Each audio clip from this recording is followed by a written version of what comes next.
Many people keep photos of deceased loved ones as a way to preserve their memory and keep the affectionate presence of those who are gone alive.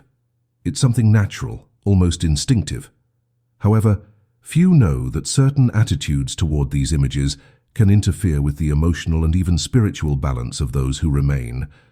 Sylvia Browne, who spent decades studying the spiritual world, warned against seemingly innocent behaviors that, according to her, can hinder the rest of souls. This isn't about fear or superstition, but about awareness and respect. Keeping memories is healthy, but turning these photos into anchors of pain can create a harmful attachment that affects both those who have passed and those who remain. Sometimes more than longing is needed to maintain a bond. Discernment is needed on how to express it. And that is precisely what we are going to reflect on here, with calm, clarity, and respect for those who are grieving. It is common that, in the first months after a loss, the presence of photos brings some comfort. The image of the familiar face on the nightstand, the smiling portrait in the living room, seem to fill the silence left by the absence. But according to Sylvia Browne, there is a fine line between remembering with love and continuously feeding the pain. She said that keeping photos in prominent places, looking at them constantly, talking to them as if they were the person themselves, can maintain a bond of attachment that prevents the soul from following its path in the spiritual world. It's not about erasing the past, but about giving space for life to continue in harmony. If this conversation makes sense to you so far, please subscribe to the channel and leave a like. We have a lot of content that helps you reflect with more lightness and true information about life, death, and the bonds that remain beyond time. Sylvia explained that the spirit, upon leaving the body, goes through a process of adaptation.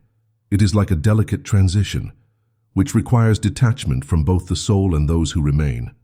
When someone maintains an excessive emotional connection through photos, especially if these photos are used in daily rituals of pain, supplication, or denial of loss, this generates an energy of retention. According to her, the soul feels this constant call and may feel divided, hesitant between moving forward or trying to comfort those who are still suffering. It is a situation that can cause suffering on both sides. The best way to honor those who have passed is not by holding on to their image, but by taking care of one's own well-being, living in peace, and accepting that true love continues even without physical presence. Another point she raised is the use of photos in practices that mix spiritual intentions with a lack of knowledge. Some people light candles in front of the images, make specific prayers, use the photos as a point of invocation for conversations or requests. According to Sylvia, this can be dangerous because it opens doors to unidentified spiritual interferences. The spirit of the deceased, already in the process of elevation, may no longer be accessible or even present on earth, but this type of attitude can attract presences that take advantage of emotional fragility. The intention may even be of affection, but the effect can be the opposite. Respecting the natural cycle of life and death includes accepting that not everything is within our reach anymore, and that faith must walk hand in hand with wisdom. She also advised against a common mistake: sleeping with photos of deceased people under the pillow or inside the pillowcase. This, according to her, creates a very strong bond on the astral plane, especially in moments of greater sensitivity, such as sleep. During rest, our body relaxes, but our spiritual mind remains active. If this contact is maintained insistently, a type of connection can occur that emotionally drains those who are still living. The consequence of this can be the emergence of unexplained anxieties, insomnia, repetitive dreams, or even a feeling of stagnation in personal life. Sylvia's recommendation was clear: keep the photos with affection, but without creating emotional dependence. There is no need to hide or throw them away, but to allow the memory not to occupy more space than present reality itself. It is also important to mention that, for her, the presence of many photos in every room of the house could create a kind of continuous memory field where the past never gave way to the present. This is more common than it seems. Homes where grief is breathed years after someone's departure, where there is not a wall without a portrait, a piece of furniture without a frame. Sylvia said that this excess prevents the natural flow of life's energy. Longing needs space to transform into gratitude, and this only happens when time is allowed to act.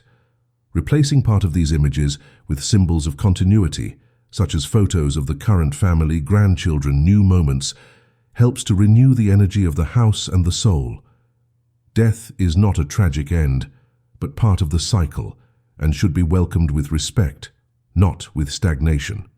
Often the difficulty in dealing with the absence causes the person to create a small altar at home with photos, personal objects of the deceased, and other elements that refer to the past. Sylvia Browne warned that, although the intention is usually of respect and longing, this type of environment can become an emotional fixation point. When this space is visited frequently, talking to the photo, asking for advice, or expecting some kind of response, an illusion of continuity is created that prevents the process of acceptance. She explained that spiritual bonds do not depend on physical objects. Love continues even when there is nothing left to look at or touch. Creating a symbolic space of remembrance can be positive, as long as it does not become the center of the emotional life of those who remain. Balance between memory and present is needed for healing to truly happen.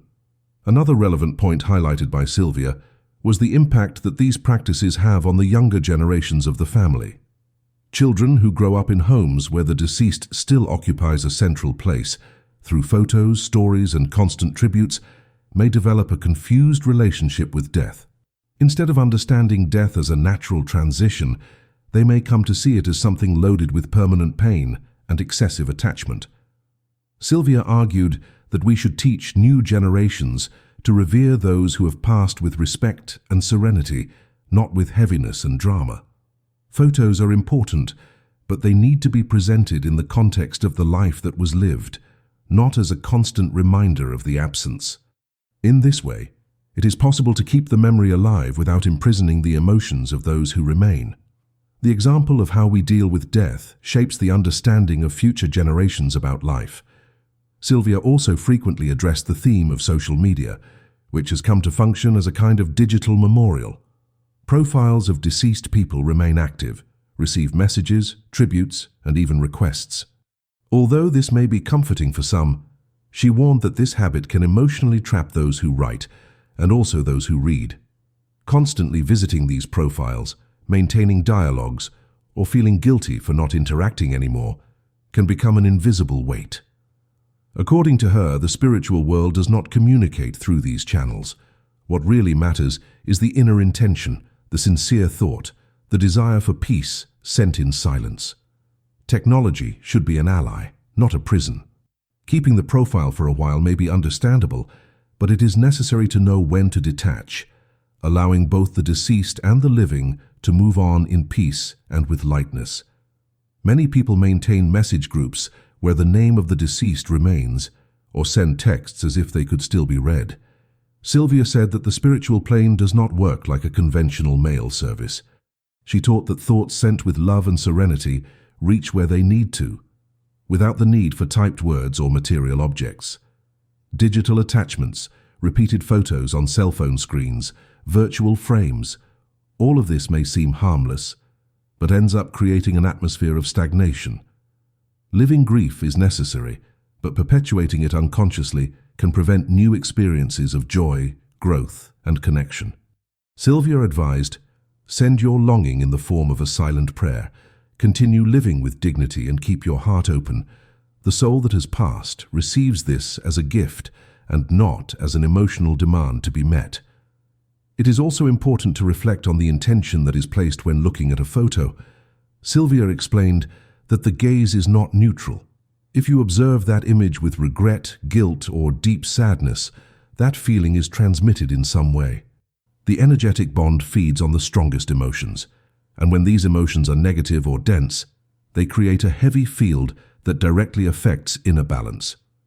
Therefore, the ideal is that the moment of looking at a photo is a moment of gratitude, of serene longing, of affectionate and respectful remembrance. The image should awaken the best in you, not what paralyzes you. Sylvia said that every thought has strength, and when this strength is directed with wisdom, it heals. A memory can be a bridge of light or an anchor of pain. The choice depends on how you decide to relate to it. The specialist also commented on dreams with deceased people.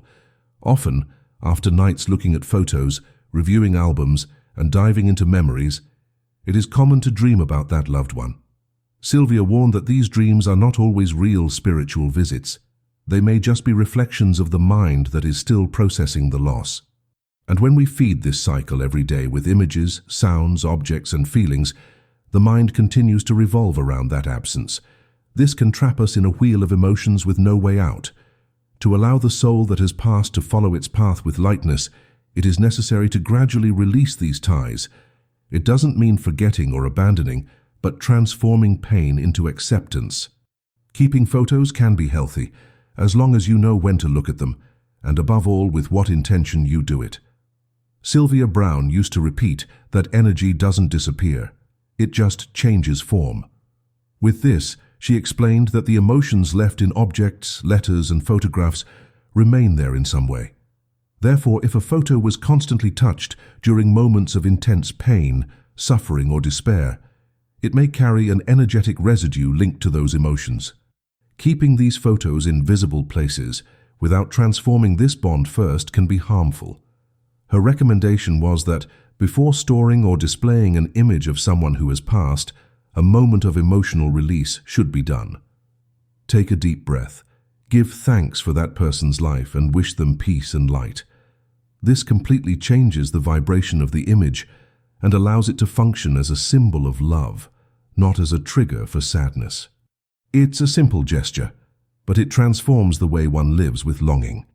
Another observation made by Sylvia concerned the use of photos in moments of emotional fragility. When someone is going through a recent loss, an illness, or deep loneliness, they tend to cling more to images of the past. And although this may seem comforting at first, she said that this habit can prevent the renewal of internal strength. Each time one seeks comfort in the image of someone who has already passed, an absence is reinforced, not a presence. The challenge lies in finding a source of support within oneself, and not just outside. According to Sylvia, spiritual strength develops when we learn to walk with the memory in our hearts, but with our eyes turned to life. Keeping one or two photos in meaningful places is understandable. The problem lies in the excess, the constant repetition, the use as a substitute for the company that is no longer there physically. She also pointed out a frequent mistake, carrying photos of deceased people in a wallet or cell phone as if they were a protective amulet. Sylvia made it clear that those who have passed follow their own path. They do not have the mission of watching over or taking care of those who remain. Believing that spiritual presence is always available can create an unrealistic expectation, and in some cases, even overwhelm the person emotionally. It is important to remember that spiritual protection does not come from the image, but from faith, intention, and the practice of good. Photos are not magical objects. They are just records. They should not carry the weight of absence, nor the responsibility of consoling or protecting. Honoring someone who has passed is keeping their memory alive with dignity, not attributing spiritual functions that are not always in accordance with the path of the soul. In some cases, Sylvia reported that people sought help after strange experiences related to photos of deceased loved ones. Unexplained falls of frames, a feeling of presence when looking at an image, sudden changes in the atmosphere of the environment. Although part of this can be interpreted as coincidence or the result of emotional sensitivity, she explained that when there is an exaggerated attachment, the stagnant energy can manifest itself in symbolic ways. The problem is not in the photo itself, but in the emotional charge it concentrates. If an environment seems heavy, sad, or burdened around these images, it may be time to reorganize that space, cleanse it energetically, and rethink the place that memory is occupying in the house and in life. Lightness does not come from forgetting, but from transforming the way one lives with longing. Many also sought Sylvia to understand whether it was correct to maintain altars with candles and photos on special dates, such as birthdays or holidays. Her answer was always based on balance. If the gesture comes from love, respect, and a serene memory, it is valid. But if it is done with pain, demand, or expectation of a response from the other side, it ceases to be healthy. She said that the most important thing was not the candle, the photo, or the ritual, but what one felt when doing it. If the practice brought peace, continuation, and love, it was a beautiful gesture. But if it caused constant sadness, a feeling of emptiness or guilt, then it needed to be rethought. The recommendation was to use these dates to do something good in the person's name, such as an act of kindness, a sincere prayer, or a moment of gratitude. This does create a true and light connection with those who have already passed. There were also reports of people who avoided moving furniture or reorganizing environments where photos of those who had passed were located, as if everything needed to remain in the exact place where the deceased left it in an attempt to freeze time. Sylvia warned that this type of behavior is understandable at the beginning of grief, but over the years, it can become an obstacle to one's own emotional development. The house needs to accompany the cycle of life. Changing, reorganizing, redecorating does not mean disrespecting the memory. On the contrary, it can be a way of integrating that memory into the present in a healthier way. Taking a photo off the wall is not erasing history. It is allowing new stories to be lived with fullness. The true legacy of those who have passed is not in what was left behind, but in what continues to inspire in those who remain. Sylvia also drew attention to the care taken when showing photos of the deceased to strangers or in trivial contexts. She believed that the image carries a part of the essence of those who have passed and that this should be treated with respect. Showing them repeatedly, sending them by messages, or publishing them without reflection can expose that memory to interpretations that do not match the affection one had. It is different from sharing a tribute or telling a story. It is about preserving the dignity of the memory. According to her, the unnecessary exposure of photos, especially in situations of distraction or to prove something, tends to trivialize the bond. The photo of a loved one should be treated with the same consideration that one would have for their physical presence in life. This reinforces the value of that relationship and also creates an environment of respect and reverence for the memory that one wants to keep. Another important guideline was about the excessive handling of old albums, especially in moments of deep sadness.